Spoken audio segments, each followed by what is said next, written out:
The Fancounters Celebrity Podcast, number 160. Coming to you from nowhere near the entertainment capital of the world, this is the Fancounters Celebrity Podcast. You were like the carrot top of interviewers. Wow, how disappointing was that question? You did not just ask me that. Well, that's a big question. Never mind, I'm done. I'm not doing the show. Wow, I can't believe it. I'm telling you, I'm hooked. Nick. Yeah, he's so awesome. He's so a good friend of mine. Welcome to the Fancounters Celebrity Podcast. My name's Nick. And I'm Tracy. And you can follow us on social media if you go to Fancounters Live on Instagram. You can always email us at hello@fancounters.com. And then, of course, Facebook is where most people hang out. If you search Fancounters on Facebook, you will find us there. Tracy, it's starting to get really wintry out there. We are in Wisconsin. Yeah, we are. So travel has not actually been too bad of a problem because we're all still working from home. Well, and my motorcycle got to hang out a little longer this year than it normally would, because usually it goes away at the beginning of November, but it hung out till about the middle of November now, so it was good. Okay, and you are still working from home for the foreseeable future. Yeah, as far as I know, all of 2021, I'll still be working from home. And my wife too. I ran across this video that was posted last year. There's some YouTube stars, and they were doing the song of Nickelback, and it was a reflection thing of 2020 and how we were all like in quarantine and how we wish we could attend rock concerts, and we'd even let an old granny sit on our lap if we could just go to a rock show again and that kind of thing. It was very clever, and I think that we're still sort of in that mode where we're not really sure what's going to happen this summer. You know, Milwaukee's largest, in fact, the world's largest music festival, Summerfest, COVID made them change their format. Yeah. Going from a 10-day long stretch of music to doing weekends now in summer. Yeah. And it's going to be really interesting to see if we're even able to do that this year. Yeah, I have a feeling that if this stays around and we keep going with stay at home and all this stuff in Wisconsin, we're not going to have that. And I don't know how many businesses are going to be able to keep surviving doing this either, because it affects so much of the economy. And that's a good point. I'm more worried about small businesses than I am sports, but I do wonder what is going to happen when Major League Baseball rolls around. I mean, spring training is supposed to start in about a month, and you just got to wonder, are they even going to go to Arizona? Will they all hang out at their home stadiums and practice on their own? Things could really look different. It could, and whether or not they're going to even be able to play a full season again. We've seen it through the football season where some teams couldn't even play football because they had COVID. Yeah. And is that going to happen in the summertime with baseball? Who knows? It's all a mystery right now. But what is not a mystery is our guest today. Natalie Shershow is joining us, and she's the star of a film that was released last November called My Summer as a Goth. And it explores the world of a young girl who lost a parent, living with her grandparents, and she meets a guy who is into goth. And of course, when you start getting to be really good friends with somebody, you pick up their traits and you pick up their hobbies. And that just happened to be one of them for this character. Well, you kind of went to school during the goth era, didn't you? I did, but I never remembered anybody wearing face paint, like the white, painting your face white and that kind of thing. I do remember like the dark clothing, and I never really understood what it was all about. Oh, the trench coat thing was big for me because during the Columbine high school shooting, they wore the trench coats. And so at my middle school or high school, they were like, oh, we got the trench coat mafia is what they called them. Okay, the trench coat mafia.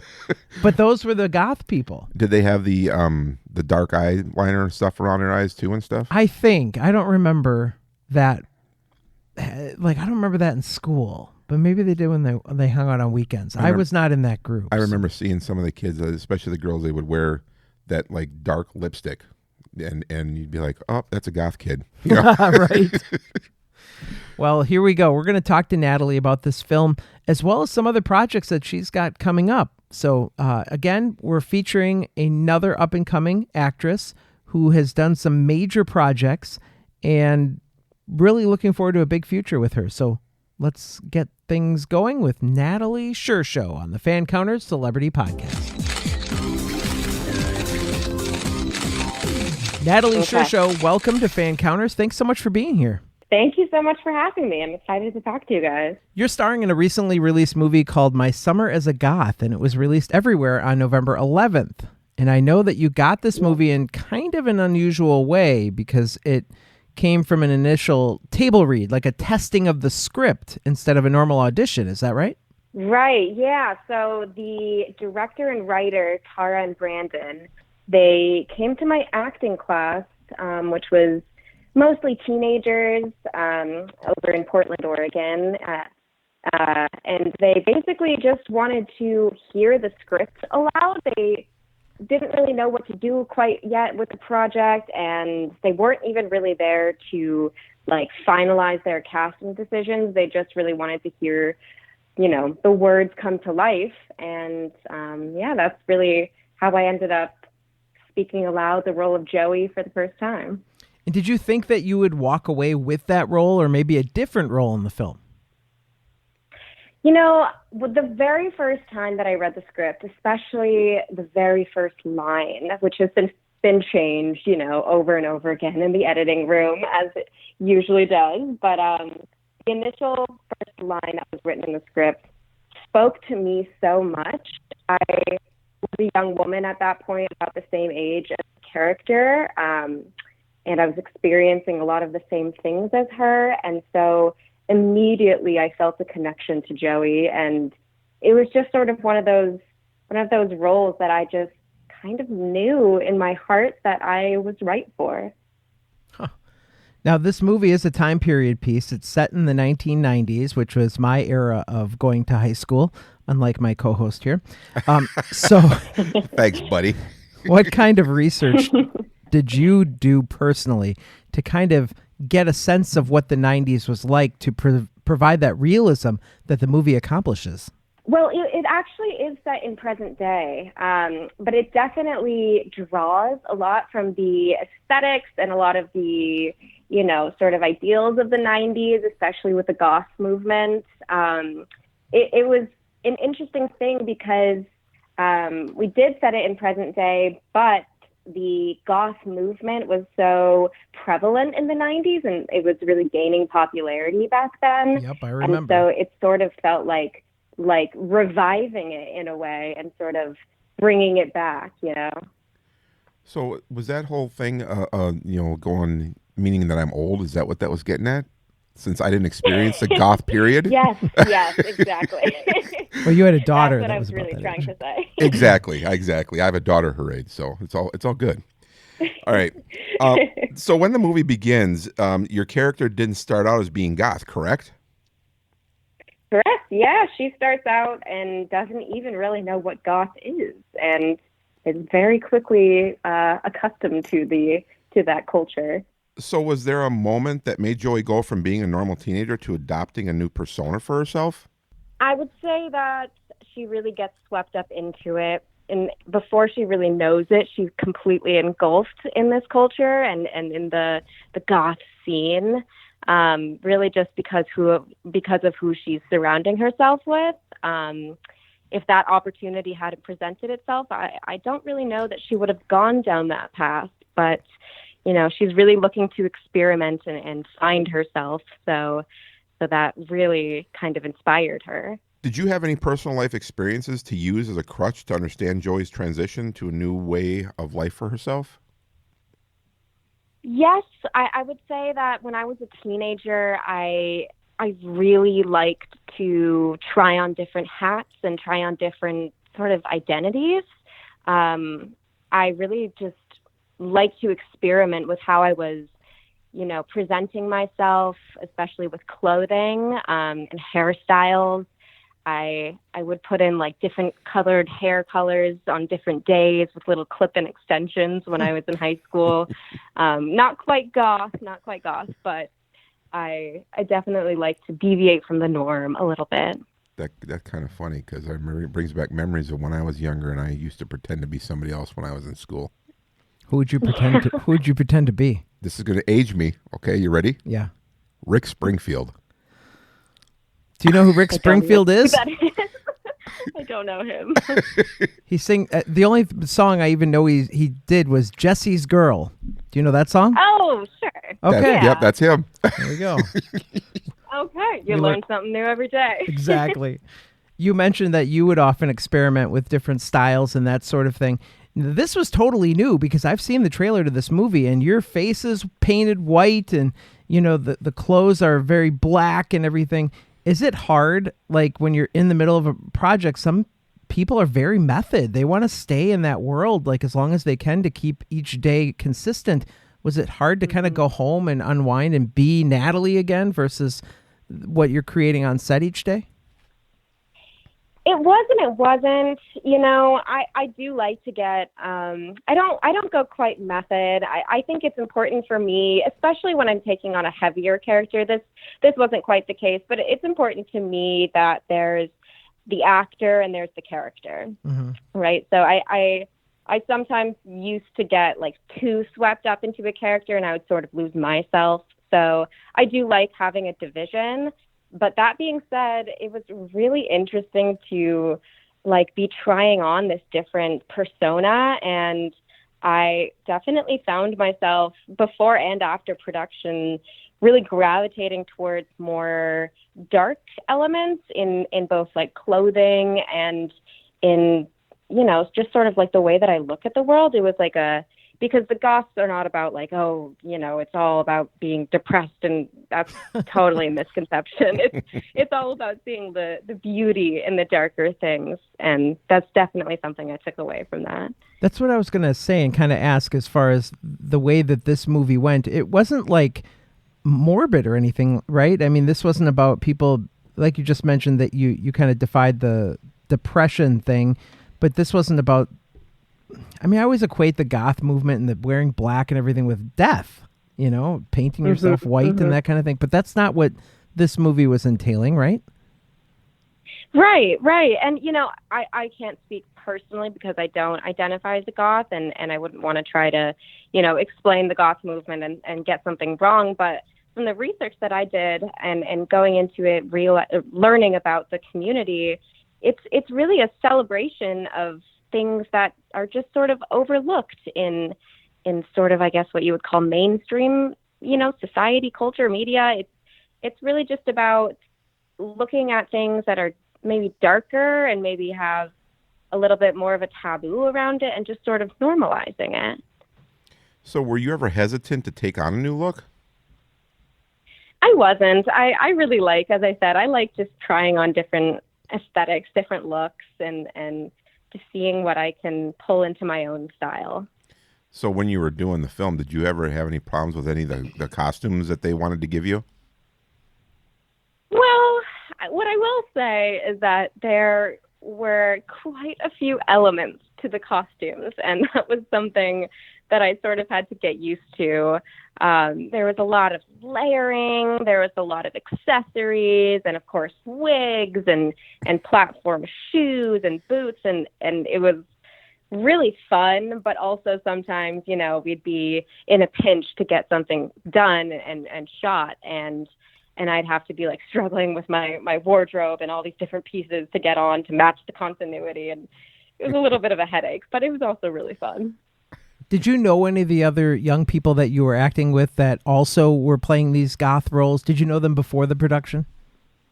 I did, yeah. Thankfully, it was really nice that I was cast alongside a lot of my friends that I had known in the acting scene and just as friends. For example, Rochelle Henry, who plays Molly, Jenny White, who plays Penn, Sophie Giberson, who plays Pandora. All of us were in the same acting class that Tara and Brandon came to, and we were all really close in real life. So bringing that onto the screen was completely natural. Well, that is kind of cool because then you also get to go through this dress up together. You're all in it and can have fun with it together.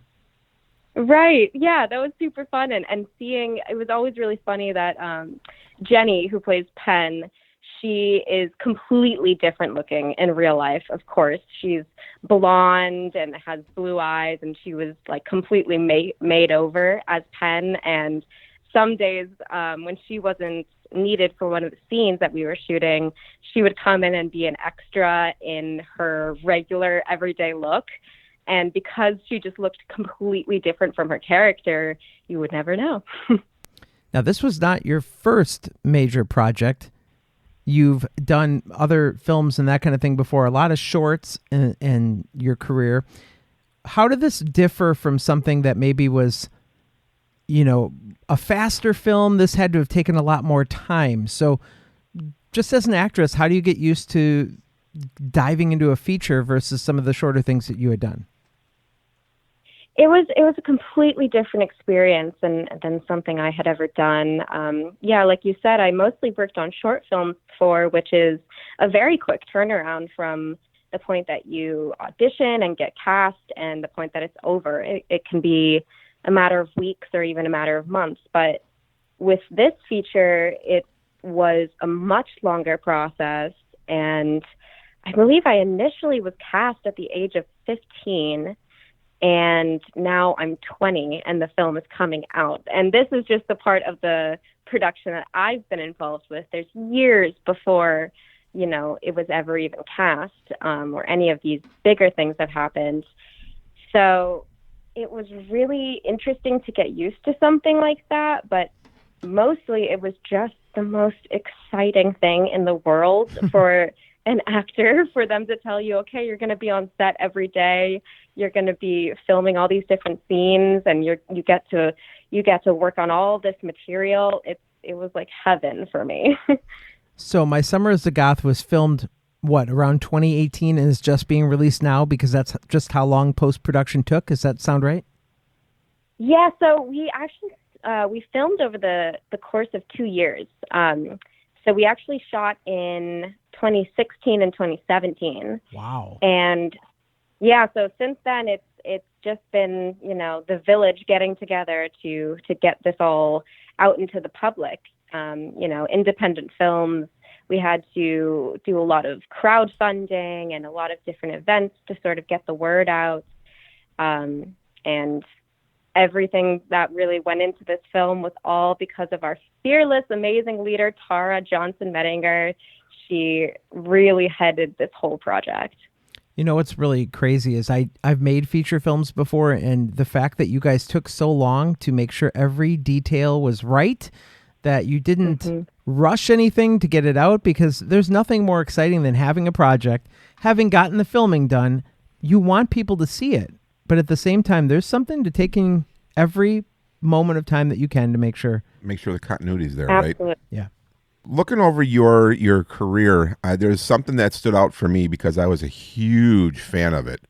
The show Leverage. Yeah. I take it you did this when you were younger. What role did you play, and how big was it in the show? So I did Leverage when I was, I think 10 years old.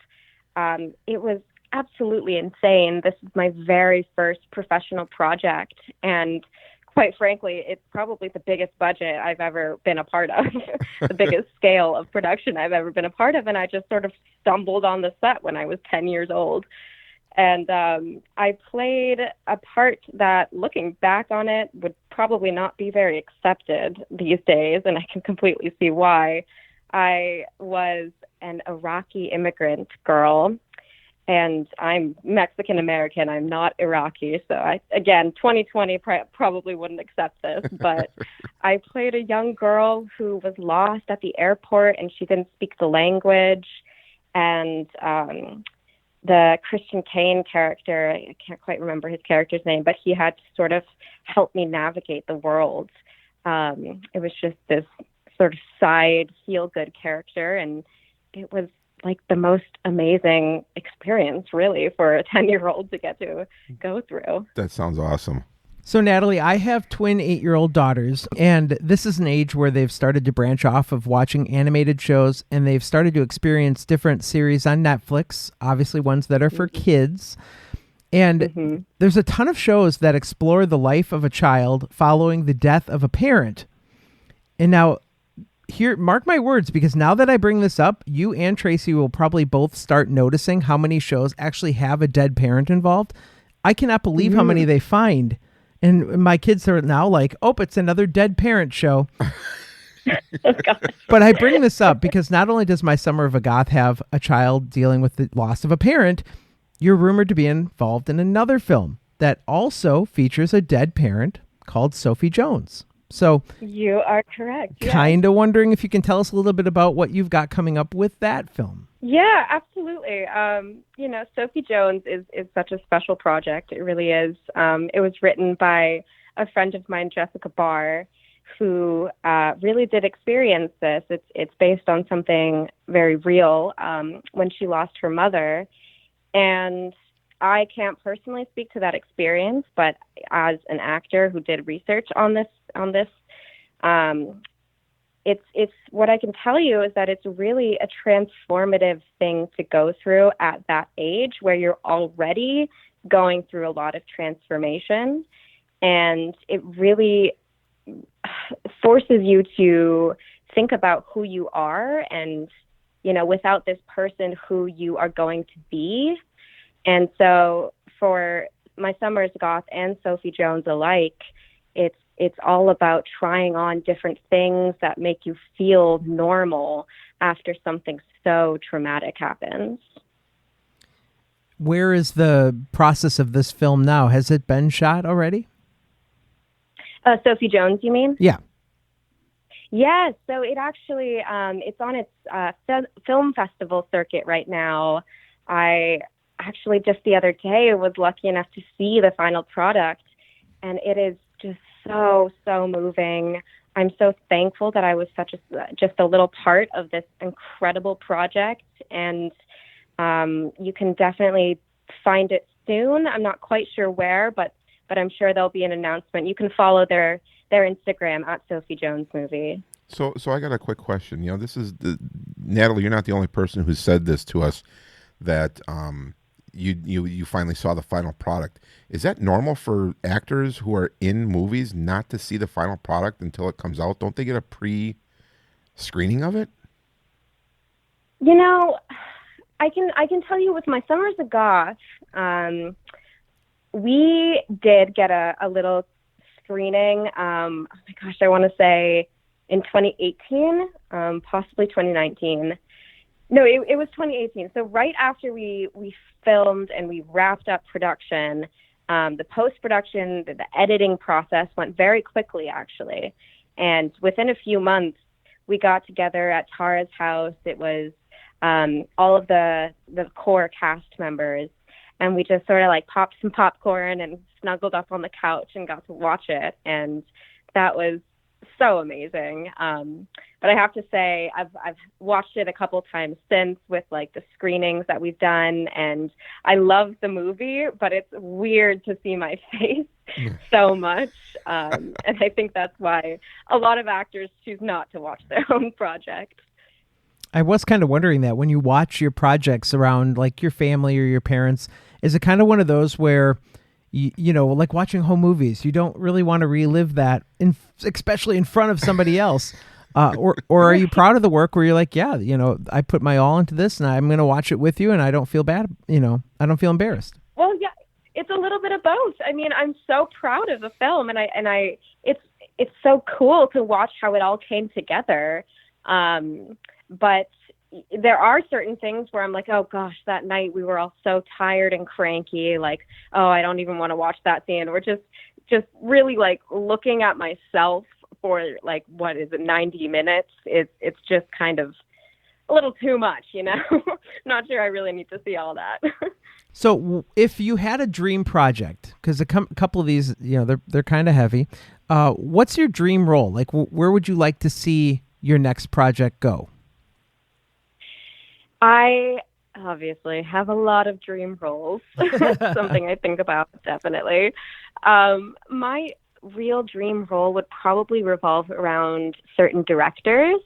I'm a huge cinephile. I love everything about film, and the directors who I would most really love to work with, it's kind of all over the place, but I would love to work with someone like Ari Aster or Robert Eggers for like a really dark and heavy project. But I would also love to work with someone like Edgar Wright for a more upbeat and sort of fun project.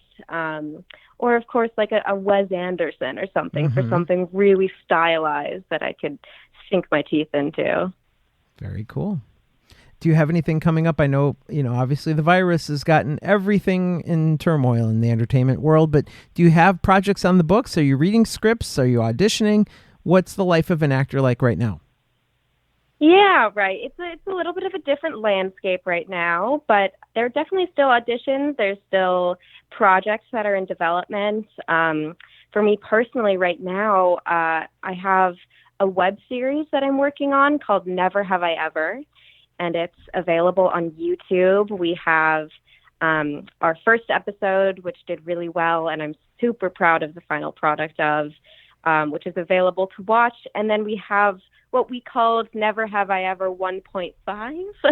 So it was sort of like a half sequel. It was a coronavirus sequel. But once everything is set in place and it's safe to go back to filming, we're going to be filming a couple more episodes. I like that 1.5. That was cool. Yeah. Natalie, where can we follow your career on social media? Where can we keep up with you? The best place to follow me is going to be on Instagram. That's where I'm most active, and it's at Nat Shershow. And then, Facebook, Twitter, all of the above, YouTube. It's all Nat Shershow. Do you notice the younger people are all Instagram and what's the other one? Snapchat. Old guys like us are on Twitter and Facebook. Yep, there's the generational line in the sand right there. I have no comment. Thank you, Natalie, so much. We will be checking out My Summer as a Goth. It's available now on streaming services, and certainly going to look for your future projects in this web series. We want to see more episodes of that. So thanks again for telling us a little bit about your career. Well, thank you so much, and I hope you guys have a great day. Our thanks to Natalie Shershow for joining us on the show this week. Does this make you want to go out and buy more black clothing? Unless it says Harley Davidson on it, no. Okay, fair enough. Now, you were mentioning to me before the show, though, that your son, not necessarily, because he's in a rock band. Yep.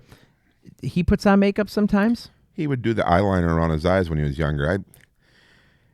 I don't see him do it so much now anymore, but back in the day when he was, in high school, yeah, it was a thing. First of all, your son is an amazing person. He's very talented. He does have different style choices sometimes. Yes, he does.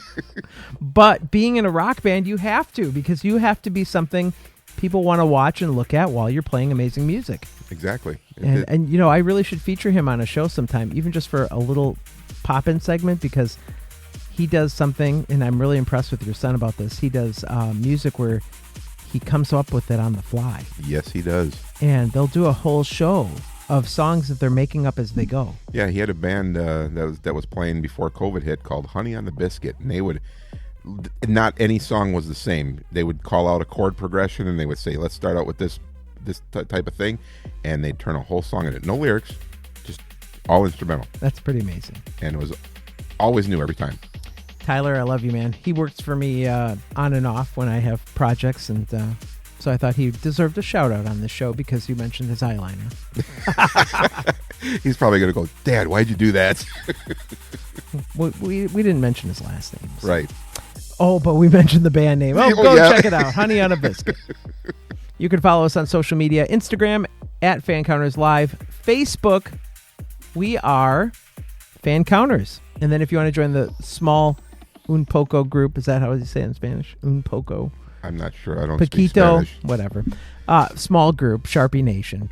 Go join. There's some extras there that you can find, and it's worth being a member because you can hang out with me and Tracy. Yeah, there you go. All right.